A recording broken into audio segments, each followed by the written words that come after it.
నారాయణపేట కొడంగల్ ఎత్తిపోతల పథకం బాధిత రైతులు మరోసారి ప్రభుత్వ తీరుపై ఆగ్రహం వ్యక్తం చేశారు. భూ పరిహారం, బోర్లు, పైప్ లైన్లు, చెట్లు, పంట నష్టాలకు సంబంధించిన పెండింగ్ సమస్యలను వెంటనే పరిష్కరించాలని డిమాండ్ చేస్తూ ఆర్డీఓ కార్యాలయం ముందు ధర్నాకు దిగారు. భూములు కోల్పోయి ఏళ్లు గడుస్తున్నా పూర్తి స్థాయి నష్టపరిహారం అందించలేదని రైతులు తీవ్ర ఆవేదన వ్యక్తం చేస్తున్నారు. పలుమార్లు అధికారులకు వినతి పత్రాలు ఇచ్చినా ప్రభుత్వం అధికారులు తమ సమస్యలను పట్టించుకోవడం లేదని మండిపడుతున్నారు. అలాగే తమ డిమాండ్స్ తో కూడిన వినతి పత్రాన్ని ఆర్డీఓకు సమర్పించారు. పెండింగ్ లో ఉన్న భూ పరిహారం, ఇతర నష్టపరిహారాలు తక్షణమే చెల్లించాలని రైతులు డిమాండ్ చేస్తున్నారు. సర్కార్ స్పందించకపోతే ఆందోళన ఉధృతం చేస్తామని హెచ్చరించారు. మనం ఎంతైతే అదనపు సేకరించుకోవాలి, మొలకలు వేశారు, పంటలు పెరిగిన పంటల్లో వేశారు, మరి మీరు అదనపు భూమిని సేకరించుకోవాలి.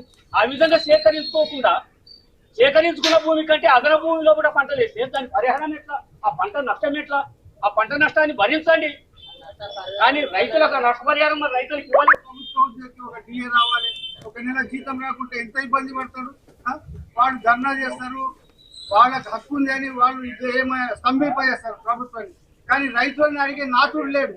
రైతులు సంఘటితంగా చేస్తే వాళ్ళని చెదురు కొడతారు, జైల్లో పెడతారు. అదే విధంగా ఈ రోజు ఈ నష్టపరిహారం చెల్లించడంలో ఆలస్యం జరుగుతున్నందుకు నిరసనగా ఆర్డీఓ కార్యాలయం ముందు ధర్నా కార్యక్రమాన్ని నిర్వహించడం జరుగుతూ ఉంది.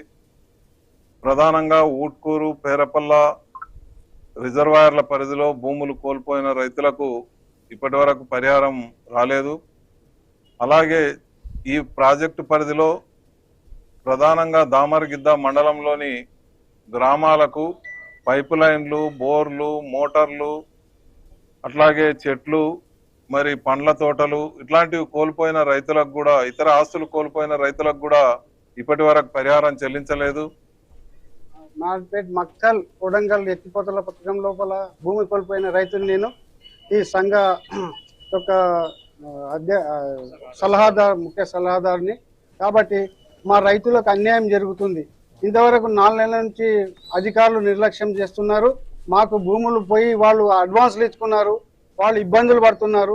రైతు కూడా ఎవరు, మేము 4 నెలల నుంచి తిరుగుతున్నాము. కాబట్టి అధికారులు నిర్లక్ష్య వైఖరి వహిస్తున్నారు. కాబట్టి చాలా ఇబ్బంది పడుతున్నారు. ఇక్కడ రైతు భరోసా రాలేదు, రైతు రుణమాఫీ రాలేదు.